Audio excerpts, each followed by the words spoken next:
enterprises registered on Udyam limit for micro enterprises in the first registered on Udyam registered on Udyam limit in the first for micro enterprises in the first registered on Udyam registered on Udyam limit in the first for micro enterprises in the first registered on Udyam registered on Udyam limit in the first for micro enterprises in the first registered on Udyam registered on Udyam limit in the first for micro enterprises in the first registered on a new fund of funds with expanded scope, a new fund of funds with expanded scope and a fresh contribution of another 10,000 crore rupees will be set up. A new scheme will be launched for 5 lakh women, scheduled castes and scheduled tribes, first-time entrepreneurs. This will provide term loans up to 2 crore rupees during the next 5 years. The scheme will incorporate lessons from the successful Stand Up India scheme. Online capacity building for entrepreneurship and managerial skills will also be organized. Measures for labor-intensive sectors. To promote employment and entrepreneurship opportunities in labor-intensive sectors, our government will undertake specific policy and facilitation measures. To enhance the productivity, quality, and competitiveness of India's footwear and leather sector, a focused product scheme will be implemented. The scheme will support design capacity, component manufacturing, and machinery required for production of non-leather quality footwear, besides the support for leather footwear and products. The scheme is expected to facilitate employment for 22 lakh persons, generate over 4 lakh crore rupees, and exports of over 1.1 lakh crore rupees. Measures for the toys sector. Building on the National Action Plan for Toys, we will implement a scheme to make India a global hub for toys. The scheme will focus on development of clusters, skills, and a manufacturing ecosystem that will create high-quality, unique, innovative, and sustainable toys that will represent the Made in India brand. Support for food processing. In line with our commitment towards Purvodaya, we will establish a National Institute of Food Technology, Entrepreneurship and Management in Bihar.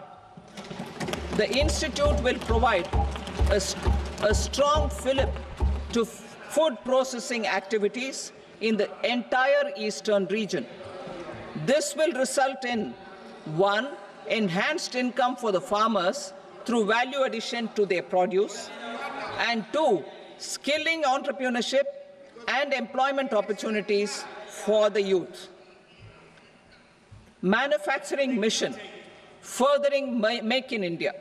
Our government will set up a national manufacturing mission covering small, medium, and large industries for furthering Make in India by providing policy support, execution roadmaps, governance, and monitoring framework for central ministries and states. Details are in Annexure E. Given our commitment to climate-friendly development, the mission will also support clean tech manufacturing. This will aim to improve domestic value addition and build our ecosystem for solar PV cells, EV batteries, motors and controllers, electrolyzers, wind turbines, very high voltage transmission equipment, and grid-scale batteries. Investment as the third engine. Now I move to investment as the third engine, which encompasses investing in people, investing in the economy, and investing in innovation. Investing in people. Saksham Anganwadi and Poshan 2.0. Saksham Anganwadi and Poshan 2.0 program provides nutritional support to more than 8 crore children. 1 crore pregnant women and lactating mothers all over the country, and about 20 lakh adolescent girls in aspirational districts and the Northeast region. The cost norms for these nutritional support will be enhanced appropriately. Atal Tinkering Labs. 50,000 Atal Tinkering Labs will be set up in government schools in the next 5 years to cultivate the spirit of curiosity and innovation and foster a scientific temper among young minds. Broadband connectivity to government secondary schools and PHCs. Broadband connectivity will be provided to all government secondary schools and primary health centers in rural areas under the BharatNet project. Bharatiya Bhasha Pustak Scheme. We propose to implement a Bharatiya Bhasha Pustak scheme to provide digital form Indian language books for schools and for higher education. This aims to help students understand their subjects better and in their language. National Centers of Excellence for Skilling. Building on the initiative announced in the July 24 budget, 5 national centers of excellence for skilling will be set up with global expertise and partnerships to equip our youth with the skills required for Make for India, Make for the World manufacturing. The partnership will cover curriculum design, training of trainers, and a skills certification framework and periodic reviews. Expansion of capacity in IITs. Total number of students in 23 IITs has increased 100% from 65,000 to 1.35 lakh in the past 10 years.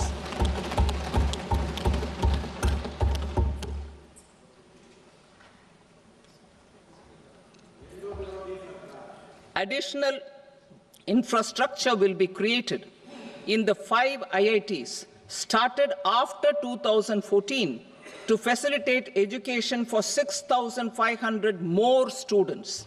Hostel and other infrastructure capacity at IIT Patna will also be expanded.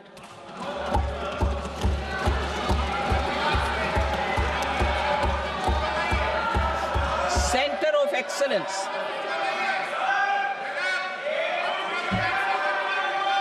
Center of Excellence in AI for Education.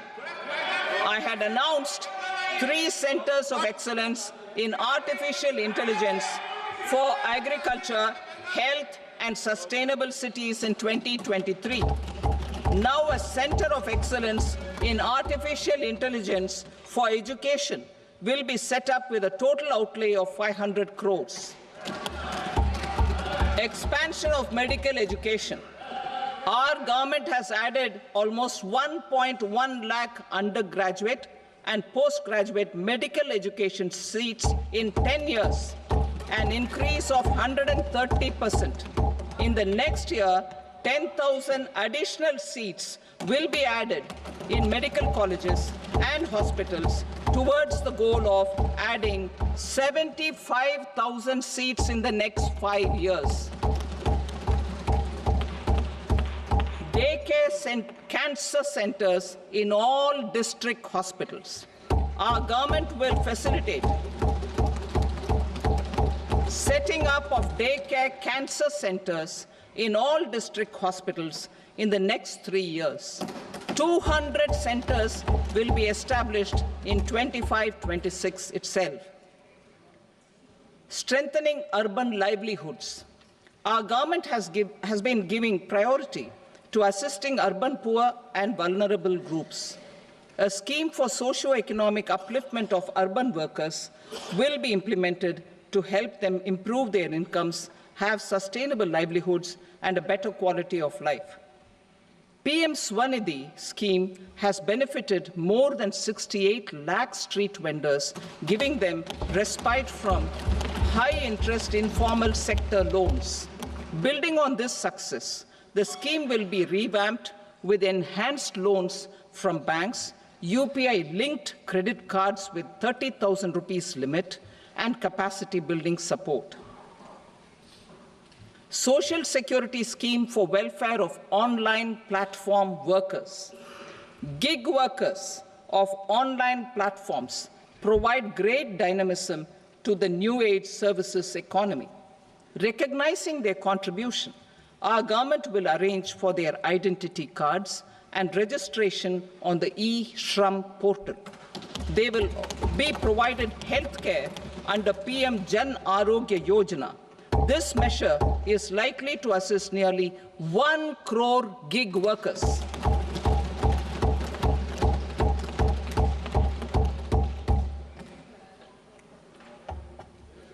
Investing in the economy, public-private partnership in infrastructure. Each infrastructure-related ministry will come up with a 3-year pipeline of projects that can be implemented in PPP mode.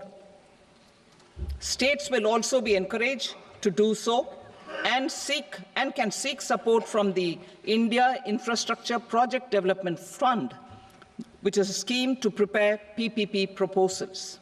Support to states for infrastructure. An outlay of 1.5 lakh crore is proposed for the 50-year interest-free loans to states for capital expenditure and incentives for reforms. Building on the success of the first asset monetization plan announced in 2021, the second plan for 2025 to 30 will be launched to plow back capital of 10 lakh crore in new projects. Regulatory and fiscal measures will be fine-tuned to support the plan. Jal Jeevan Mission. Since 2019, 15 crore households, representing 80% of India's rural population, have been provided access to portable tap water connections. To achieve 100% coverage, I am pleased to announce the extension of this mission until 2028 with an enhanced total outlay. The mission's focus will be on the quality of infrastructure and O&M of rural piped water supply schemes through Jan Bhagidari. A separate MOU or separate MOUs will be signed with the states and union territories to ensure sustainability and citizen-centric water services delivery. Urban sector reforms. Building on the July budget proposals, urban sector reforms related to governance, municipal services, urban land and planning will be incentivized. Urban Challenge Fund. The government will set up an urban challenge fund of 1 lakh crore rupees to implement the proposals for cities as growth hubs, creative redevelopment of cities, and for water and sanitation purposes announced in the July budget. This fund will finance up to 25% of the cost of bankable projects, with a stipulation that at least 50% of the cost is funded from bonds, bank loans, and PPPs. An allocation of 10,000 crore is proposed in 2025-26. Power sector reforms. We will incentivize electricity distribution reforms and augmentation of intra-state transmission capacity by states. This will improve financial health and capacity of electricity companies. Additional borrowing of 0.5% of GSDP will be allowed to states contingent on these reforms. Nuclear energy mission for Vikasit Bharat. Development of at least 100 gigawatt of nuclear energy by 2047 is essential for our energy transition efforts. For an active partnership with the private sector towards this goal, amendments to the Atomic Energy Act and the Civil Liability for Nuclear Damage Act will be taken up. A nuclear energy mission for research and development of small modular reactors with an outlay of 20,000 crore will be set up. At least 5 indigenously developed small modular reactors will be operationalized by 2033. Shipbuilding. The shipbuilding financial assistance policy will be revamped to address cost disadvantages. This will also include credit notes for shipbreaking in Indian yards to promote the circular economy. Large ships above a specified size will be included in the infrastructure harmonized master list. Shipbuilding clusters will be facilitated to increase the range, categories, and capacity of ships. This will include additional infrastructure, facilities, skilling, and technology to develop the entire ecosystem. Maritime Development Fund. For long-term financing for the maritime industry, a Maritime Development Fund with a corpus of 25,000 crore rupees will be set up. This will be for distributed support and promoting competition. This will have up to 49% contribution by the government, and the balance will be mobilized from ports and from private sector. UDAN regional connectivity schemes. UDAN has enabled 1.5 crore middle-class people to meet their aspirations for speedier travel. The scheme has connected 88 airports, and operationalized 619 routes. Inspired by that success, a modified UDAN scheme will be launched to enhance regional connectivity to 120 new destinations and carry 4 crore passengers in the next 10 years. 4 crore additional passengers in the next 10 years. The scheme will also support helipads and smaller airports in hilly, aspirational, and northeast regional districts. Greenfield airports will be facilitated in Bihar to meet the future needs of the state. These will be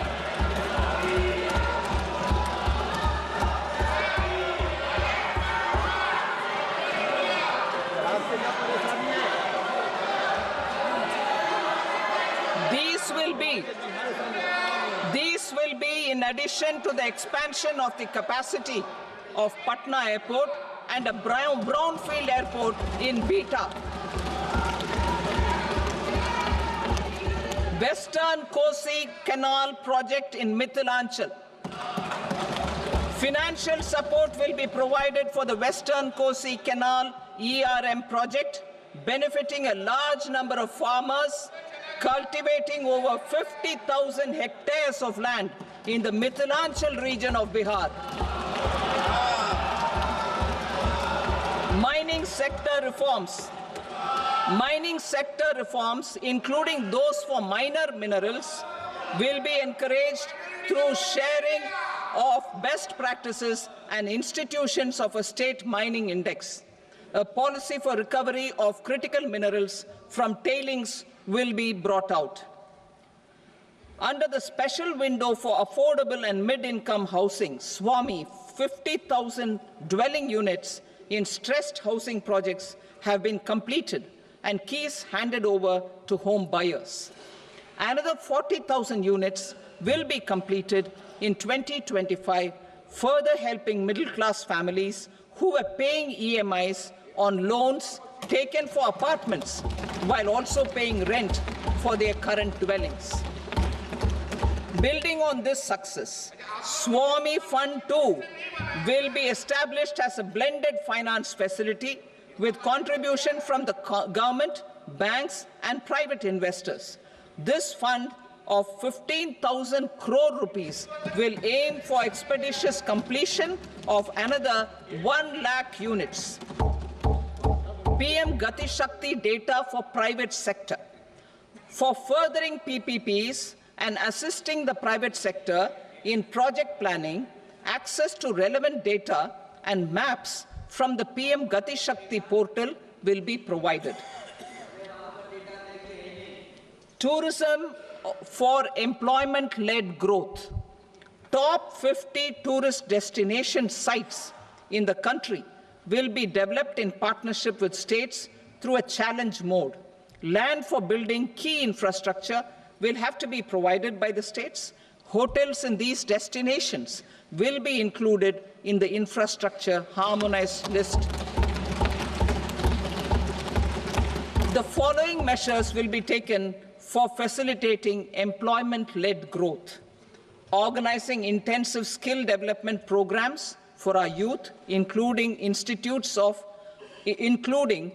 institutes of hospitality management, providing mudra loans for homestays, improving ease of travel and connectivity to tourist destinations, providing performance-linked incentives to states for effective destination management, including tourist amenities, cleanliness, and marketing efforts, and introducing streamlined e-visa facilities along with visa fee waivers for certain tourist groups.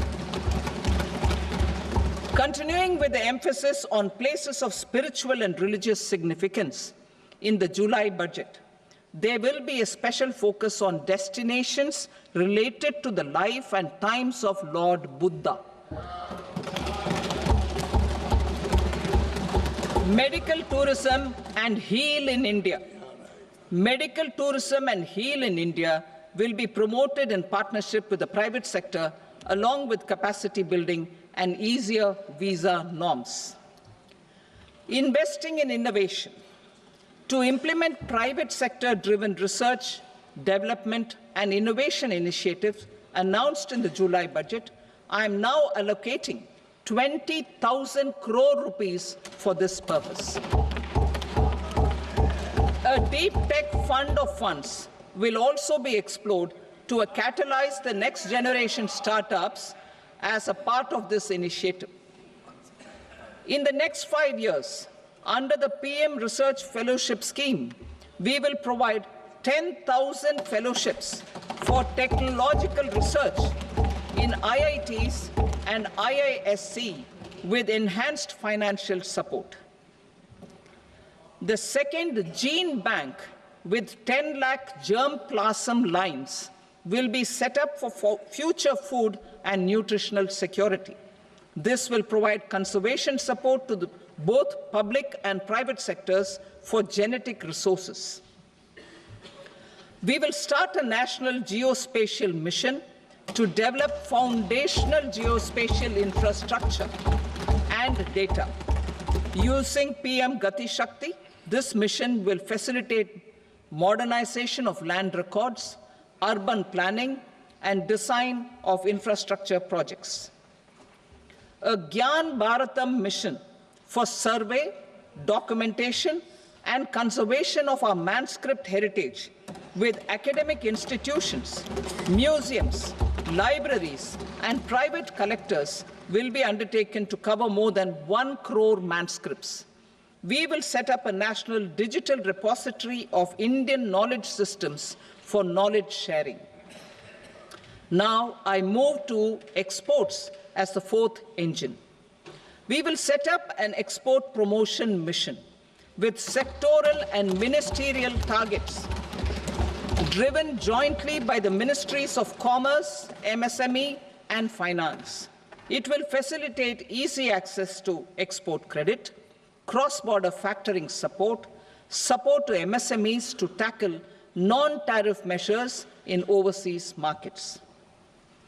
A digital public infrastructure, Bharat Trade Net, for international trade will be set up as a unified platform for trade documentation and financing solutions.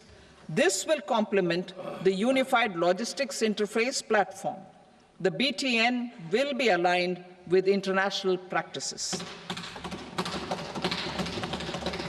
Support will be provided to develop domestic manufacturing capacities for our economy's integration with global supply chains. Sectors will be identified based on objective criteria.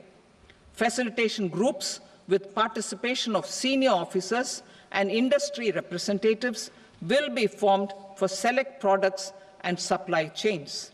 Through this, there are huge opportunities related to Industry 4.0, which needs high skills and talent.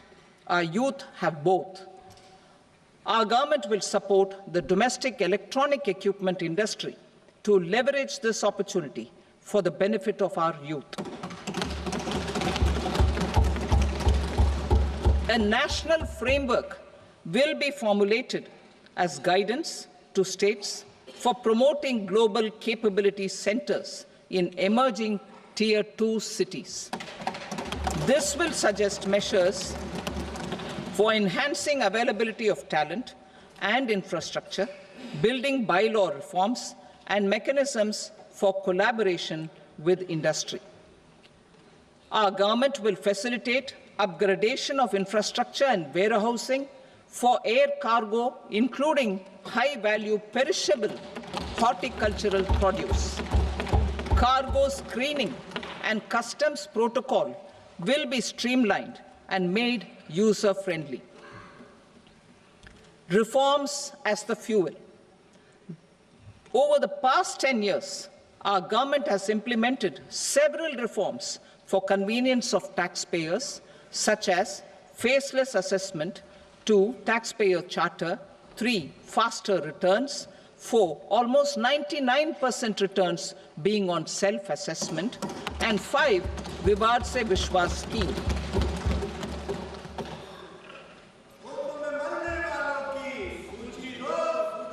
Continuing these efforts, I reaffirm the commitment of the Tax Department to trust first, scrutinize later. I also propose to introduce the new income tax bill next week. I will detail the indirect tax reforms and changes in direct taxes in Part B. Financial sector reforms. The FDI limit for the insurance sector will be raised from 74 to 100%. This enhanced limit will be available for those companies which invest the entire premium in India. The current guardrails and conditionalities associated with foreign investment will be reviewed and simplified. The services of India Post Payment Bank will be deepened and expanded in rural areas. NABFID will set up a partial credit enhancement facility for corporate bonds for infrastructure. Public sector banks will develop Grameen Credit Score framework to serve the credit needs of SHG members and people in rural areas. A forum for regulatory coordination and development of pension products will be set up. To implement the earlier announcement on simplifying the KYC processes, the revamped Central KYC Registry will be rolled out in 2025. We will also implement a streamlined system for periodic updating.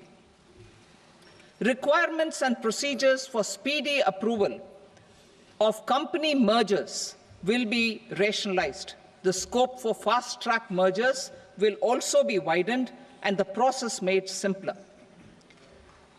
As proposed in the interim budget, we signed bilateral investment treaties with 2 countries in 2024 to encourage sustained foreign investment, and in the spirit of First Develop India, the current model BIT will be revamped and made more investor-friendly.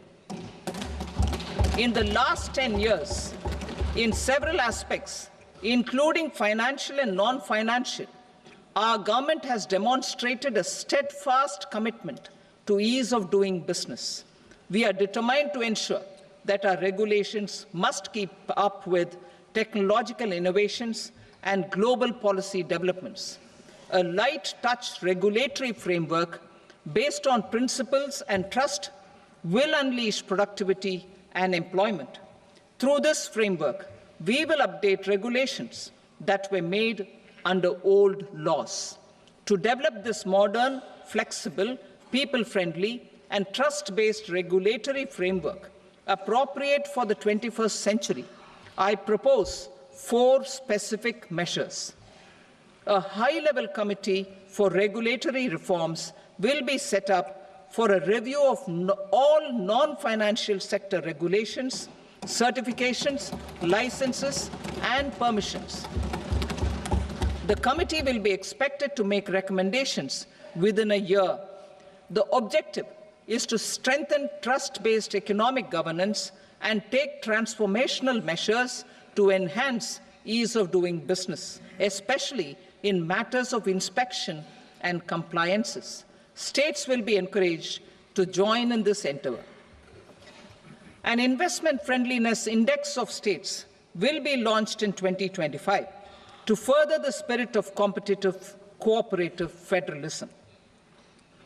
Under the Financial Stability and Development Council, a mechanism will be set up to evaluate impact of the current financial regulations and subsidiary instructions.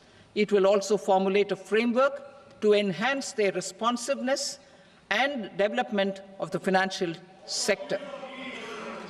In the Jan Vishwas Act 2023, more than 180 legal provisions were decriminalized. Our government will now bring up the Jan Vishwas Bill 2.0 to decriminalize more than 100 provisions in various laws. I now move to fiscal policy. In the July budget, I had committed to staying the course for fiscal consolidation. Our endeavor will be to keep the fiscal deficit each year such that central government debt remains on a declining path as a percentage of the GDP. The roadmap for the next 6 years has been detailed in the FRBM statement. Revised estimates for 2024-25.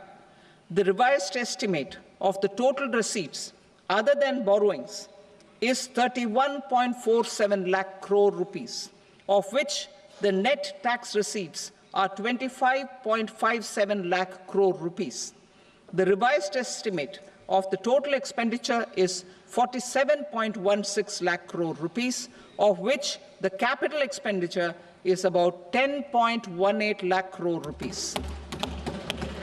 The revised estimate of the fiscal deficit is 4.8% of the GDP. Budget estimates for 25-26. Coming to 25-26, the total receipts other than borrowings and total expenditure are estimated at 34.96 lakh crore rupees and 50.65 lakh crore rupees respectively.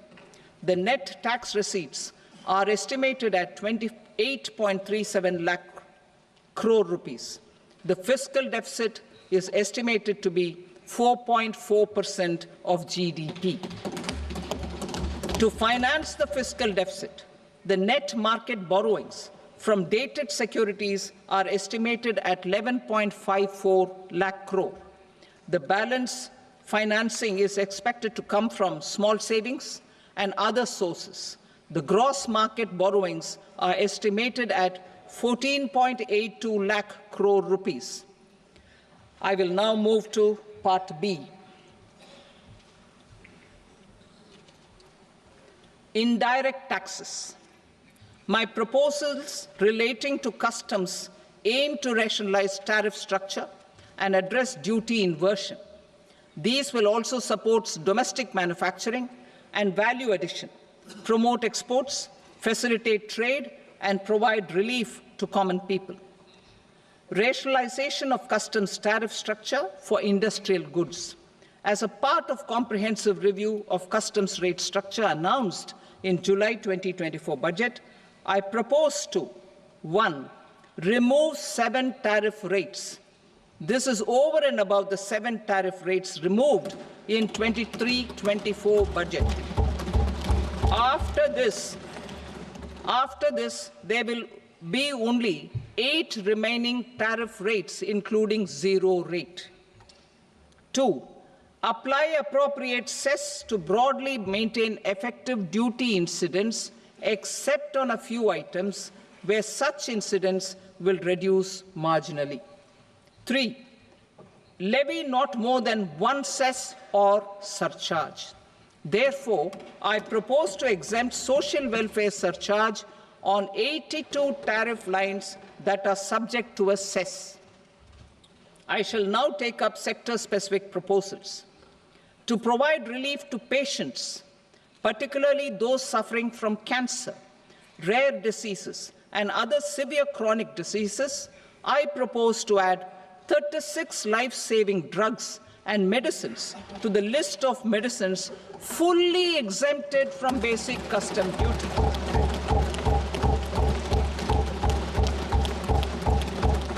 I also propose to add 6 life-saving medicines to the list attracting concessional custom duty of 5%. Full exemption and concessional duty will also respectively apply on the bulk drugs for manufacture of the above. Specified drugs and medicines under patient assistance programs run by the pharmaceutical companies are fully exempt from BCD, provided the medicines are supplied free of cost to the patients. I propose to add 37 more medicines along with 13 new patient assistance programs. Support to domestic manufacturing and value addition. Critical minerals. In the July 2024 budget, I had fully exempted BCD on 25 critical minerals that are not domestically available. I had also reduced BCD of 2 other such minerals to provide a major fillip to their processing, especially by MSMEs. Now, I propose to fully exempt cobalt powder and waste, the scrap of lithium-ion battery, lead, zinc, and 12 more critical minerals. This will help secure their availability for manufacturing in India and promote more jobs for our youth. To promote domestic production of technical textile products such as agro-textiles, medical textiles, and geotextiles at competitive prices, I propose to add 2 more types of shuttle-less looms to the list of fully exempted textile machinery. I also propose to revise the BCD rate on knitted fabrics covered by 9 tariff lines from 10 or 20 to 20% or 115 rupees per kg, whichever is higher. Electronic goods. In line with our Make in India policy and to rectify inverted duty structure, I propose to increase the BCD on interactive flat panel display from 10% to 20% and reduce the BCD to 5% on open cell and other components. In 23-24 budget, for the manufacture of open cells of LCD, LED TVs, I had reduced the BCD on parts of open cells from 5% to 2.5%. To further boost the manufacture of such open cells, the BCD on these parts will now stand exempted. Lithium-ion battery. To the list of exempted capital goods, I propose to add 35 additional capital goods for EV battery manufacturing and 28 additional capital goods for mobile phone battery manufacturing. This will boost domestic manufacture of lithium-ion batteries, both for mobile phones and for electric vehicles. Shipping sector. Considering that shipbuilding has a long gestation period, I propose to continue the exemption of BCD on raw materials, components, consumables, or parts for the manufacture of ships for another 10 years.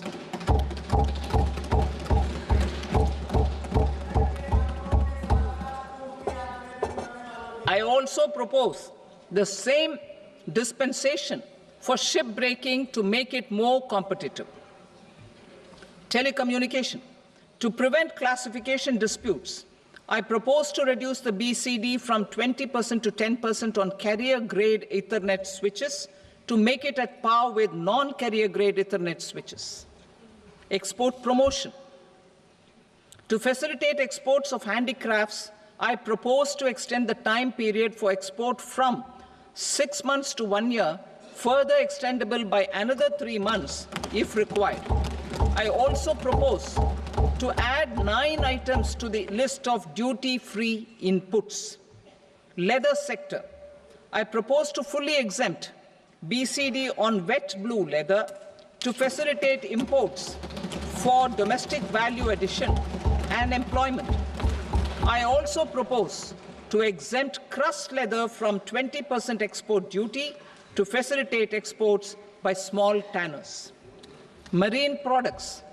To enhance India's competitiveness in the global seafood market, I propose to reduce BCD from 30% to 5% on frozen fish paste, surimi, for manufacture and export of its analog products. I also propose to reduce BCD from 15% to 5% on fish hydrolysates for manufacture of fish and shrimp feed. In July 2024 budget, to promote development of domestic MROs for aircraft and ships, I had extended the time limit for export of foreign origin goods that were imported for repairs from 6 months to 1 year and further extendable by 1 year. I now propose to extend the same dispensation for railway goods. Time limit for provisional assessment. Presently, the Customs Act 1962 does not provide any time limit to finalize provisional assessments, leading to uncertainty and cost to trade. As a measure of promoting ease of doing business, I propose to fix a time limit of 2 years, extendable by a year, for finalizing the provisional assessment.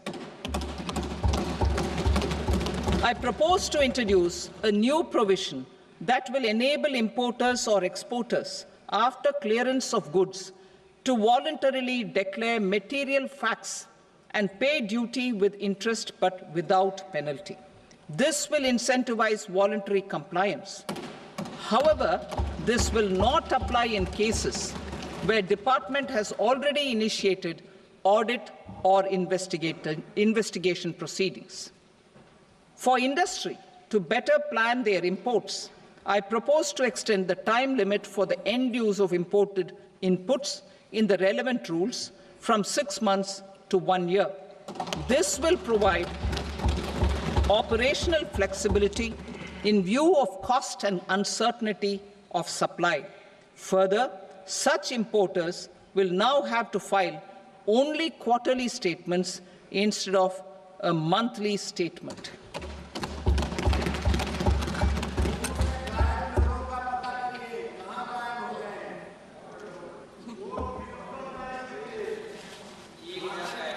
I now come to my direct tax proposals. In Part A, I have briefly underlined taxation reforms as one of key reforms to realize our vision of Vikasit Bharat. In respect of criminal law, our government had earlier ushered in Bharatiya Nyaya Sanhita, replacing Bharatiya Danda Sanhita. I am happy to inform this august House and the country that for new income tax bill will carry forward the same spirit of Nyaya in its drafting as well. The new bill will be clear and direct in text, with close to half of the present law in terms of both chapters and words. It will be simple to understand for taxpayers and tax administrators, leading to tax certainty and reduced litigation. Reforms, however, are not a destination. They are means to achieve good governance for our people and economy. Providing good governance primarily involves being responsive.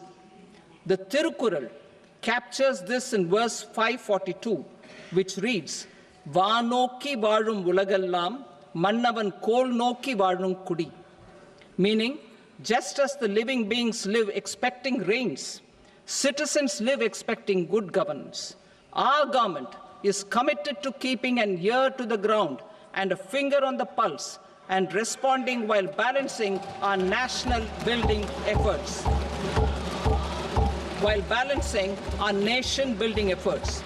The following measures will detail just how our government will, under the guidance of PM Modi, has taken steps to understand and address. I repeat that sentence, sir. The following measures will detail just how our government, under the guidance of PM Modi, has taken steps to understand and address the needs voiced by our citizens.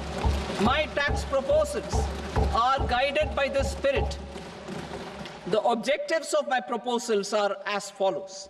Personal income tax reforms with special focus on middle class. Rationalization of TDS and TCS for easing difficulties. Encouraging voluntary compliance. Reducing compliance burden.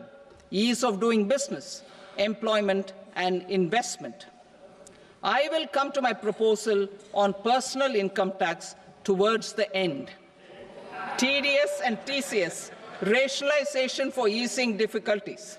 I propose to rationalize tax deduction at source, TDS, by reducing the number of rates and thresholds above which TDS is deducted.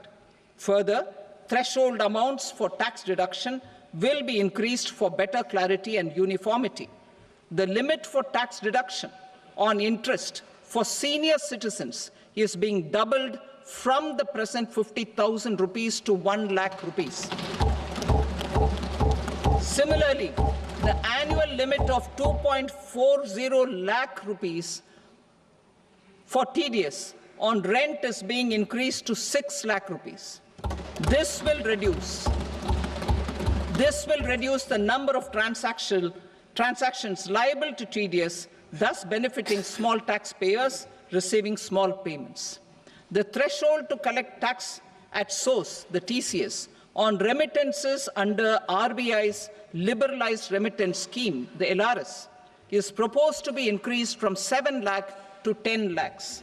I also propose to remove TCS on remittances for education purposes, where such remittances is out of a loan taken from a specified financial institution.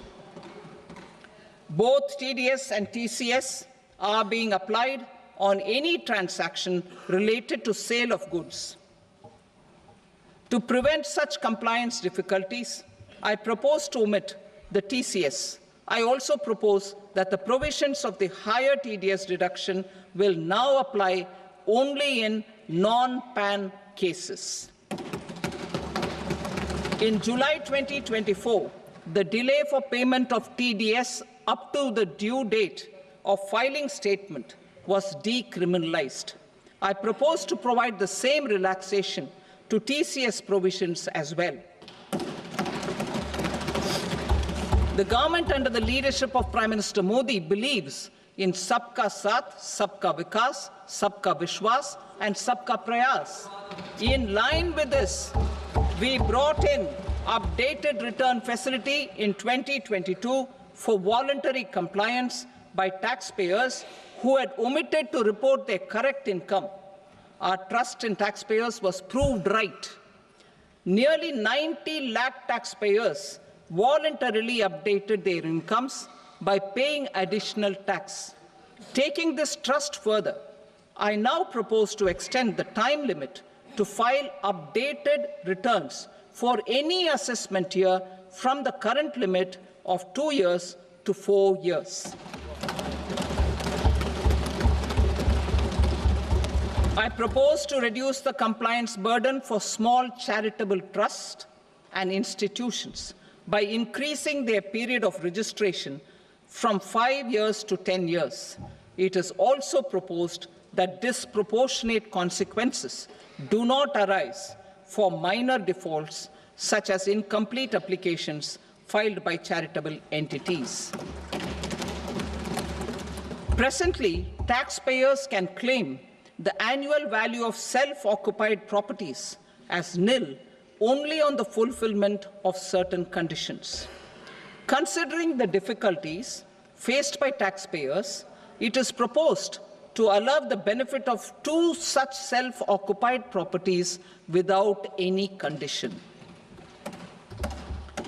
To streamline the process of transfer pricing and to provide an alternative to yearly examination, I propose to introduce a scheme for determining arm's length price of international transaction for a block period of 3 years. This will be in line with global best practices. With a view to reduce litigation and provide certainty in international taxation, the scope of safe harbor rules is being expanded.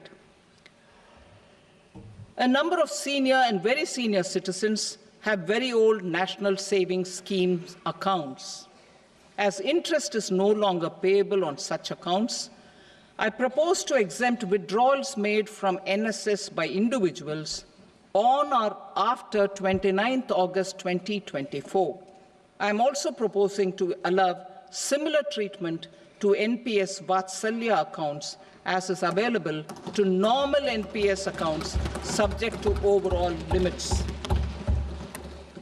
In my speech in July 2024, I had promised that all processes, including giving effect to appellate orders, shall be digitalized and made paperless over the next 2 years. So I'm happy to announce that digitalization is being made operational now. In July 2024, we brought in the Vivad Se Vishwas scheme to resolve income tax disputes pending in appeal. The scheme has received a great response, with nearly 33,000 taxpayers having availed of the scheme to settle their disputes. I have a few proposals to promote investment and employment. It is proposed to provide a presumptive taxation regime for non-residents who provide services to a resident company that is establishing or operating an electronics manufacturing facility. I further propose to introduce a safe harbor for tax certainty for non-residents who store components for supply to specified electronics manufacturing units. Presently, the tonnage tax scheme is available only to sea-going ships.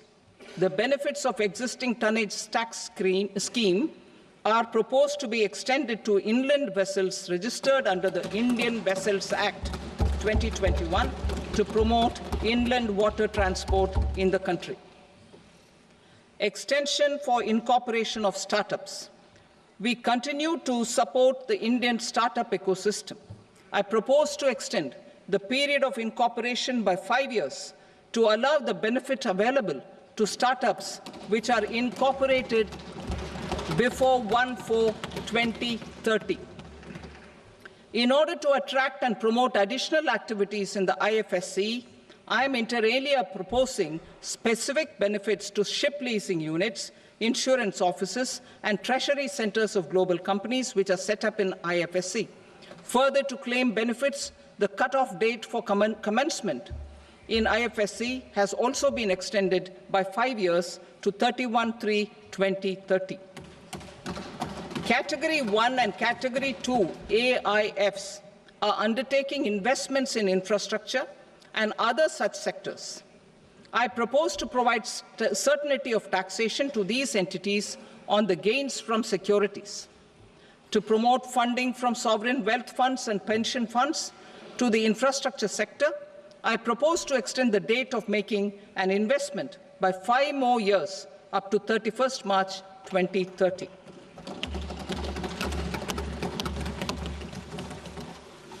Personal income tax reforms with special focus on middle class. Democracy, demography, and demand are the key support pillars in our journey towards Vikasit Bharat. The middle class provides strength for India's growth. This government, under the leadership of Prime Minister Modi, has always believed in the admirable energy and ability of the middle class in nation building. In recognition of their contribution, In recognition of their contribution, we have periodically reduced their tax burden. Right after 2014, the nil tax slab was raised to 2.5 lakhs of rupees, which was further raised to 5 lakh rupees in 2019 and to 7 lakh rupees in 2023. This is reflective of our government's trust on the middle-class taxpayers. I am now happy to announce that there will be no income tax payable up to income of 12 lakh rupees.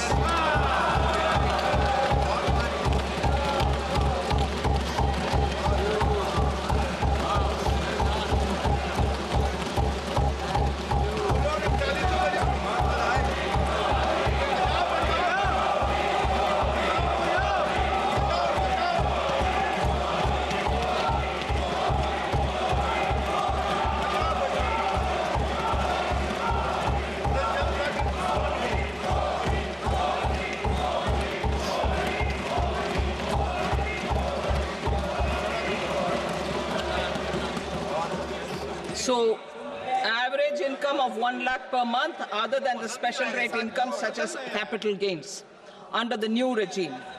This limit will be 12.75 lakh for salaried taxpayers due to the standard deduction of 75,000.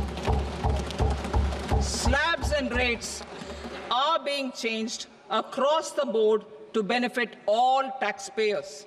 The new structure will substantially reduce the taxes of the middle class and leave more money in their hands, boosting household consumption, savings, and investment.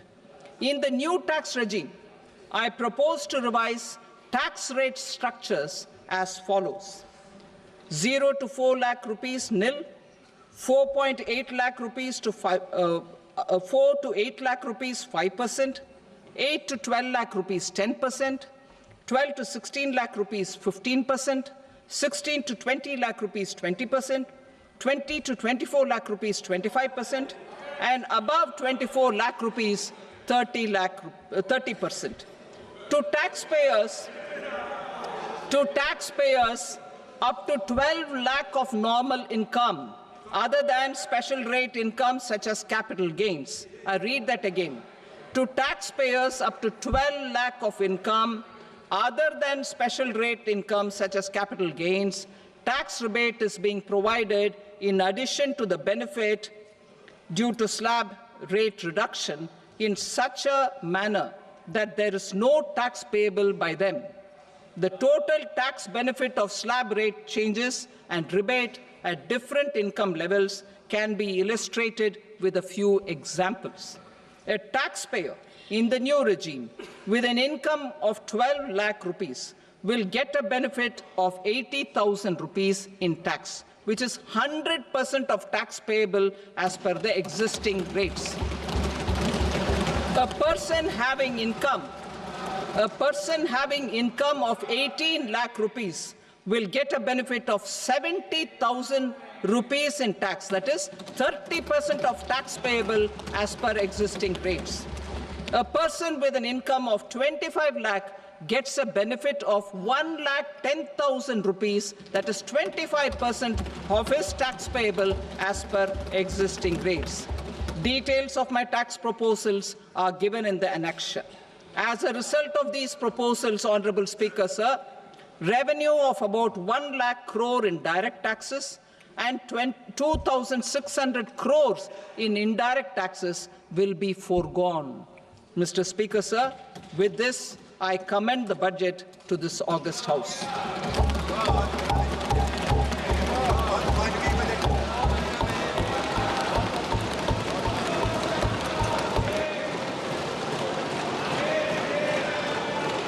Item number 2, Srimati Nirmala Sitharaman. Sir, with your permission, I rise to lay on the table the following statements under Section 3(1) of the Fiscal Responsibility and Budget Management Act, 2003. Medium-term fiscal policy cum fiscal policy strategy statement and my macroeconomic framework statement. Item number 3, Srimati Nirmala Sitharaman. Sir, with your permission, I rise to move for leave to introduce the Finance Bill 2025. प्रश्न ये है कि विधेयक को पुनर्स्थापित करने की अनुमति प्रदान की जाए। जो सदस्य इसके पक्ष में हाँ कहें, जो सदस्य विरोध में ना कहें। मेरे विचार में निर्णय हाँ वालों के पक्ष में हुआ, हाँ वालों के पक्ष में अनुमति प्रदान की जाती है। माननीय मंत्री जी, अब विधेयक को पुनर्स्थापित करें। Sir, I introduce the bill. Thank you. सभा की कार्रवाई सोमवार दिनांक 3 फरवरी 2025 को प्राप्त 11 बजे तक के लिए स्थगित की जाती है।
Join us at Kotak Biz Labs to scale up your startup together. We support founders and entrepreneurs with funding, mentorship and resources to grow. To know more, visit kotak.com. अरे दादी आप बैठो तो स्नैक्स का हम संभालेंगे। दादी की कहानियाँ आपके बिना और छुट्टियाँ अपनों के बिना अधूरी हैं। इन छुट्टियों में एक चक्कर बचपन का लगा आएं। How are you, Swamiji? I'm good and excited. Thank you. All right. You know, let's dive right in. We were discussing just behind the scenes right now at the conclave about how the new generation is all about finding connection, finding purpose. You were describing to me Dreamforce at the Salesforce office in San Francisco and how they actually have a day dedicated to mindfulness. So what does connection really mean today, Swamiji? What does it mean to this new generation? Sure, thank you. First of all, I would really like to express my gratitude to India Today and the organizer of this conclave for having me over. And yesterday I did follow a couple of sessions, and I must really congratulate the organizing team for having such an incredible lineup and such incredible content, such beautiful insights. So a big round of applause to India Today first for such a beautiful conclave. Secondly, a big round of applause for the wonderful lineup of speakers and guests.